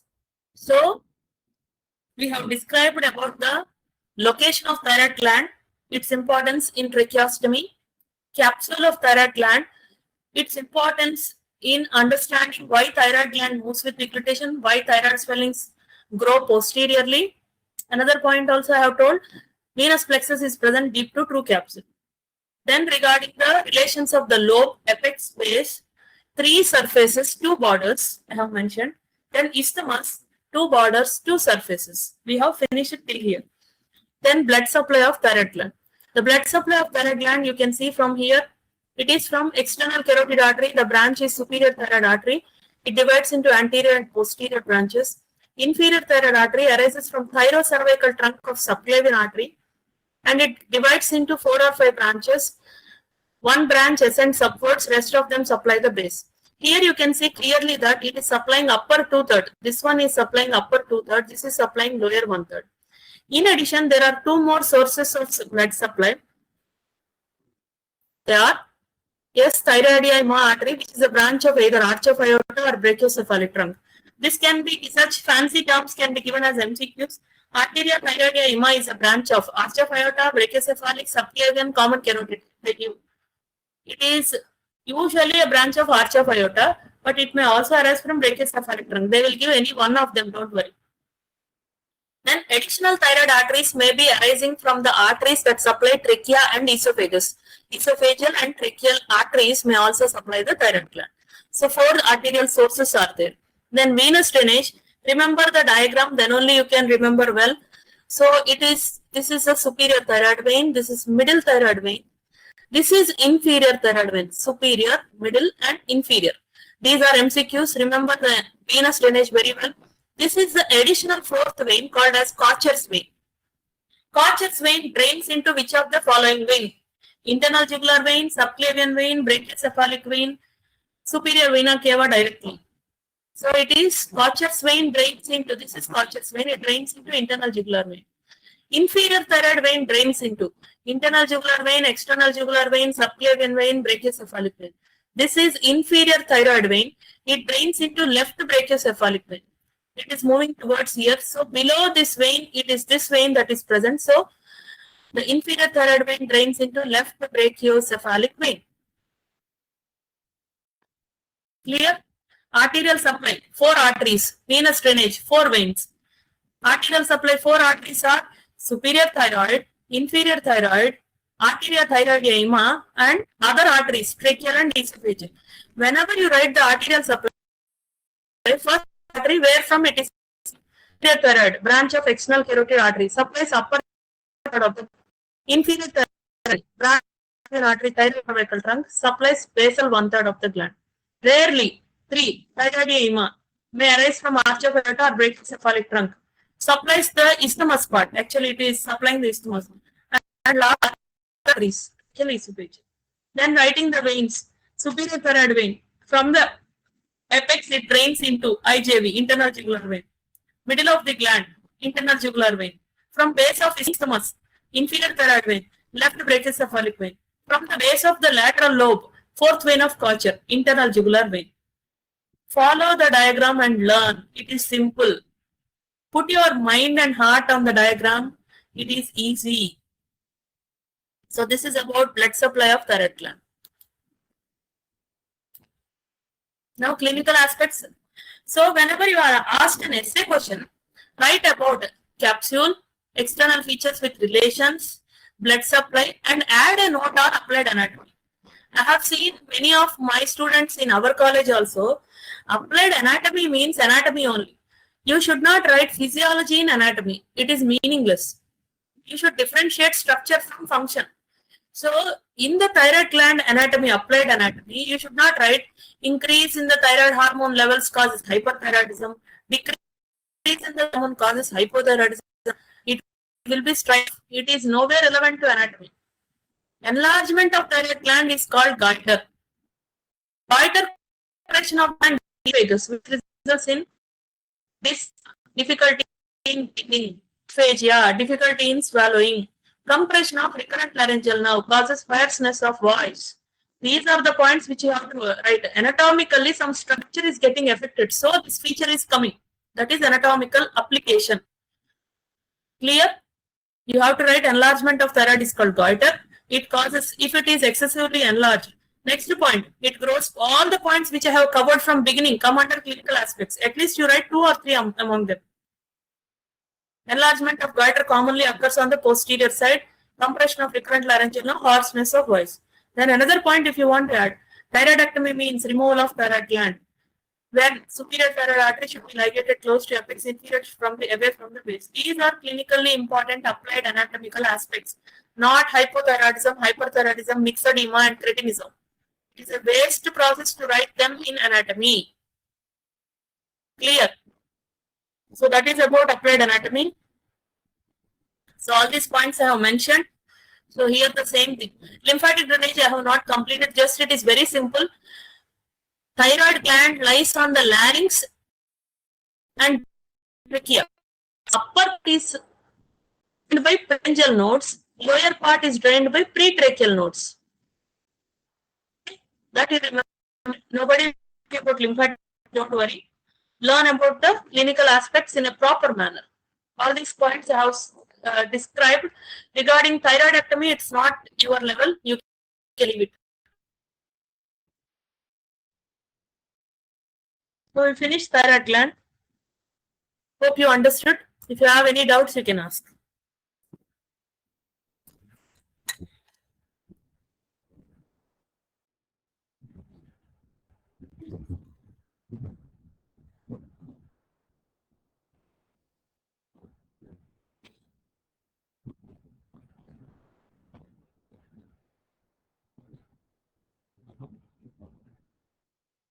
No doubts, ma'am.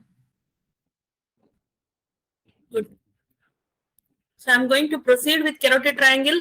You want some break for 1 or 2 minutes, or shall I proceed?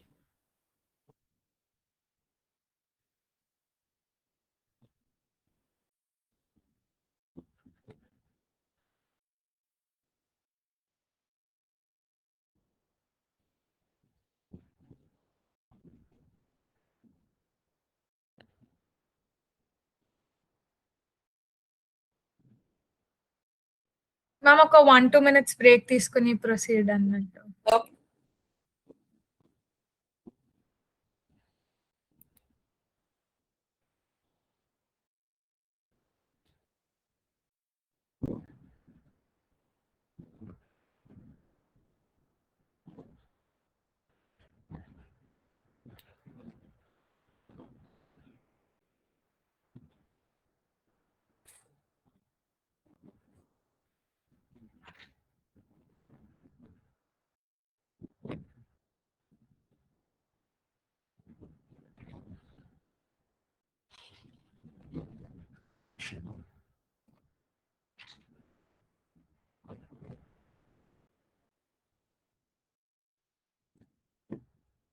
Yes, ma'am. So, dear students, it is a small topic. I'll finish it soon. I think you all are feeling hungry. Okay. I have preferred to take the class in the morning session so that you'll have some time to read or recollect or plan your day. If it is in the evening, means the whole day you'll be waiting for class, and I'll also be waiting. So they will be lost. So to preserve your Sunday and my Sunday, I have planned like this. Hope I did not cause any inconvenience to you. No problem, ma'am. Thank you so much for your time, ma'am. Okay. Right. So we proceed with triangle, carotid triangle. It is very, very simple. Just, I think I'll be finishing in 5 minutes in a slow pace one, right? So the part of the neck, the triangular region in the neck in front of sternum, this is sternocleidomastoid. In front of sternocleidomastoid is called carotid triangle. I'm sorry, anterior triangle. Behind is called posterior triangle. So again, this anterior triangle is divided by 1.5 muscle. This is the one muscle that is anterior belly and posterior belly of digastric, and this is superior belly of omohyoid. So these muscles subdivide this anterior triangle into many triangles. These are called anterior triangles. Here submental, this is digastric, this is carotid, and this is muscular triangle. Now the area of our concentration is this carotid triangle. So here itself you can clearly see the boundaries of carotid triangle. That is, these two are anterior, this is posterior. This is superior and this is inferior. Clear? So this is carotid triangle. The posterior boundary of carotid triangle is formed by 1. Anterior border of sternocleidomastoid. Antero-superiorly, the boundary is formed by posterior belly of digastric and stylohyoid. I said that these two are like twins. They will be very close to each other. Posterior belly of digastric and stylohyoid. Antero-superior. Antero-inferior boundary is formed by superior belly of omohyoid. So we understood the boundaries. Then to expose this triangle, whatever layers we have to remove forms the roof of the triangle. What are the skin, superficial fascia with the cutaneous nerves? What is the cutaneous nerve in this region? There is a nerve emerging here from the posterior border called transverse cutaneous nerve of the neck. It will pass like this in front of carotid triangle, reaches here, divides into superior and inferior branches. So that is transverse cutaneous nerve of the neck. So that is the superficial structure in the roof. Skin, superficial fascia with transverse cutaneous nerve of the neck. Then deep fascia. What is the name of the deep fascia of the neck? Investing layer of deep cervical fascia. So these are the superficial relations. That's all. Then what is the floor formed by? So this is the same I have told you just now. This is our carotid triangle boundaries. Skin superficial fascia, transverse cervical fascia. I told you all these things. Now follow only. Don't look at the matter there. Look at this diagram. Just colors are there. Don't worry. Ligaments are given green color. So this is hyoid bone. Follow the cursor. This is hyoid bone. This is thyroid cartilage. Okay. So from hyoid bone to mandible, this is mandible. Mylohyoid, this is mylohyoid.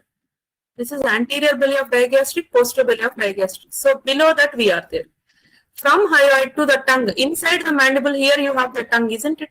So from hyoid to the tongue, this is hyoglossus. Okay.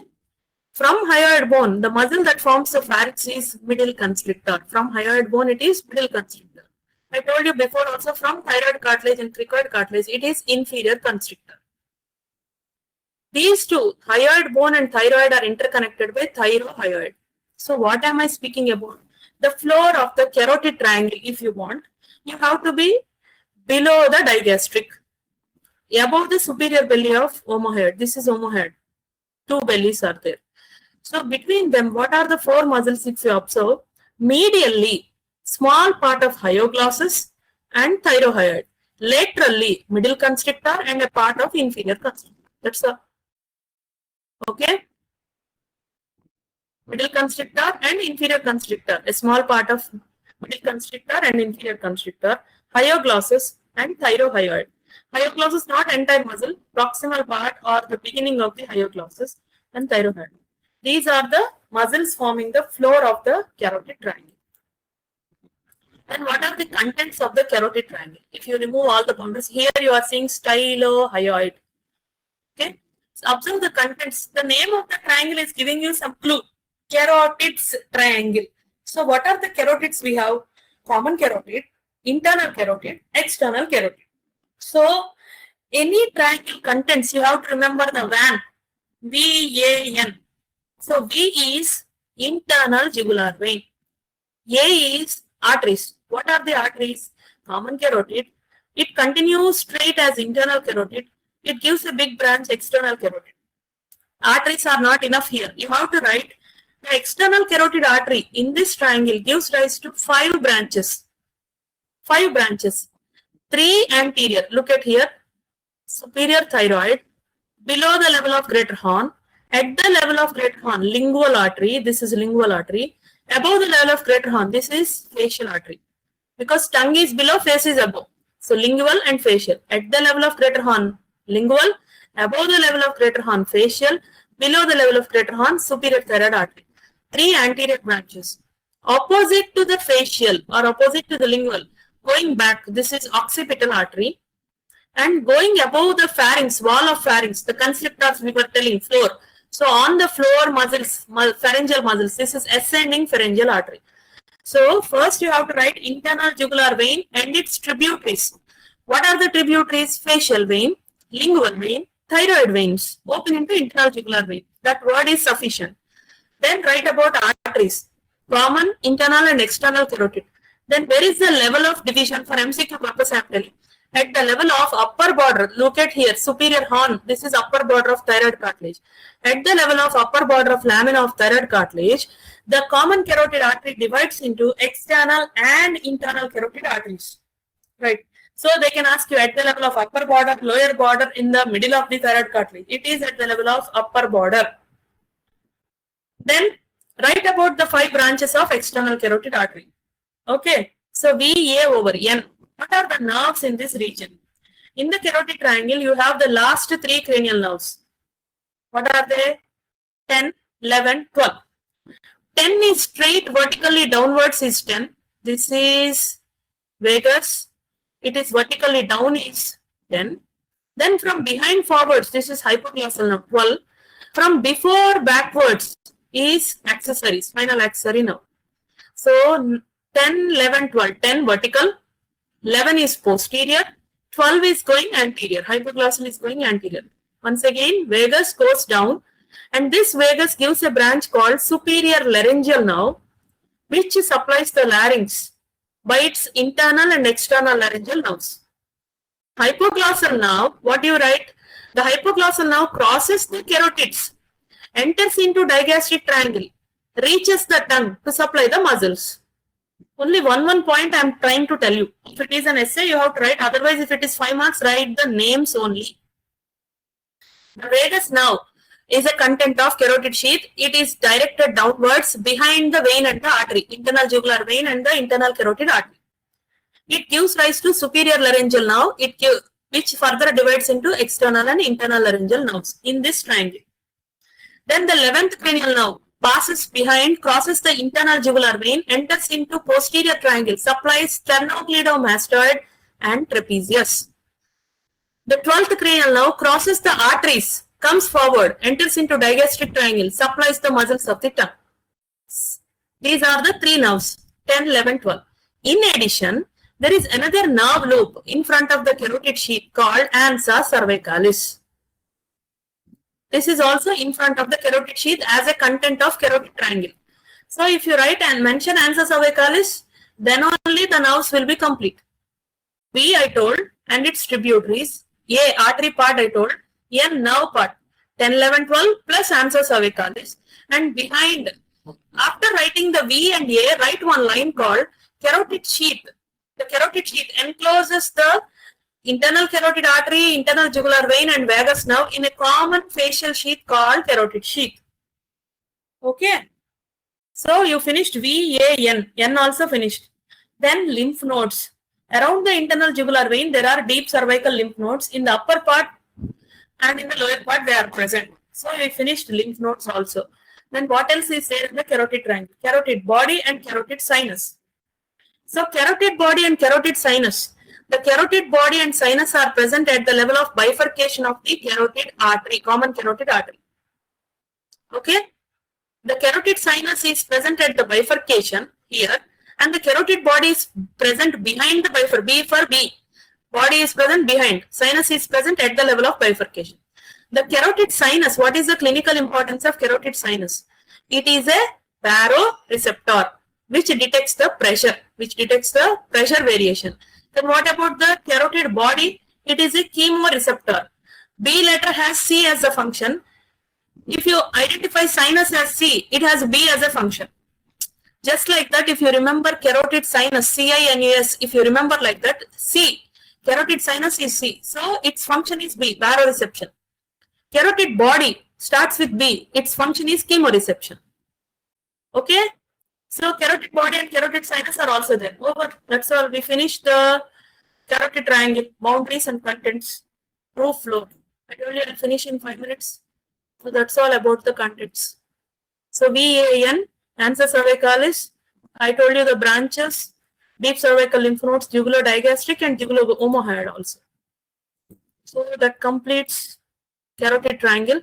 This much is enough for you to write. Write about the boundaries and contents of carotid triangle means one point about each and try to learn a nice diagram about that. Okay. You can ask. Have any doubts?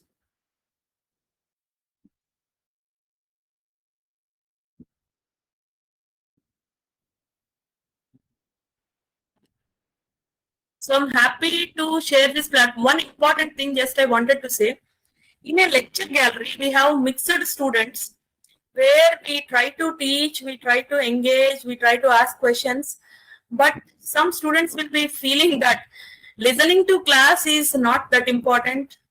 You can just simply enjoy the AC and just relax. That will be attitude, and we keep on trying to drag them into the class. But this platform where you have chosen to join, there some responsibility will be there for the students, and I think I have reached all of you. So that makes the attempt of NMO and the opportunity given to be successful. So thanks for the opportunity for NMO, and I'm always proud to be a part of NMO. So thank you all for your patient listening. And if you have any doubts, you can ask me. Thank you so much, ma'am. I guess no doubts anukunta, ma'am. Everyone respond avaledu doubts ki. Okay. Yeah, ma'am. So just I want to listen from one or two of you, so that was the effort useful for you or not. One or two students can speak out, so that was anything not going well, just let me know. Anyone interested to talk, just me hand raise cheste, I can give you the mic option, please.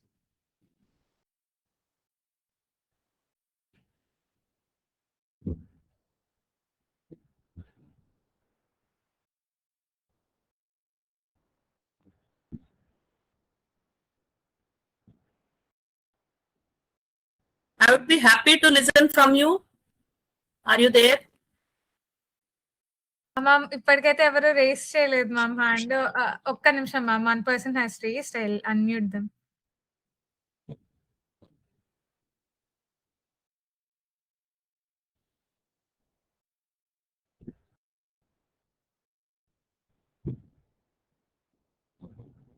Morning. Good afternoon. Yeah, good afternoon, Swaroop. It is so useful for us. Like these topics are like that facial nerve topic is somewhat hard, but now it become kind of simple. Very good. Thank you for that words. Just to listen that, so that I can feel that okay, I have reached some students. Thank you, ma. And the notes you have shared. Yes. Mic issue వచ్చినట్టుంది ma'am. I guess he's trying to say that the PPTs were nice, handwritten ones. Yeah, good. Thank you, ma'am. Thank you, ma'am.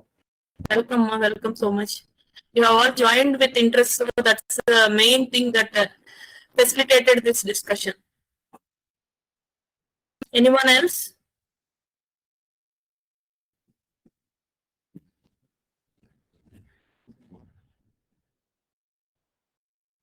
I guess అంతే అనుకుంటా ma'am, ఇంకెవరు hand raise చేయలేదు. Okay, no problem. Enjoy your learning. Okay ma'am, conclude చేసేద్దామా ma'am session? We'll conclude, but one request from my side is all the students who have heard the topics today, try to read them today itself, so that you will remember for a long time. Whatever you have heard, you should just see and just fix it in your brain, so that even if you don't revise anything before also, you may recollect many things. If you don't read today, the entire process is waste. Okay. Okay, ma'am. Let us conclude the session with Shanti Mantram. Om Sarve Bhavantu Sukhinah, Sarve Santu Niramaya, Sarve Bhadrani Pashyantu, Ma Kaschid Dukkha Bhag Bhave. Om Shanti Shanti Shanti.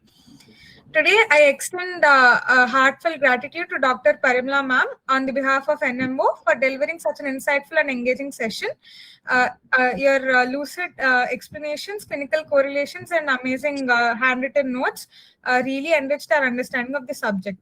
Also, I sincerely appreciate all the participants for their enthusiastic presence. We hope today's session has strengthened your concepts. Let's meet in the next sessions. Thank you, everyone. Dhanyavad. Let us end this session now. Thank you, ma.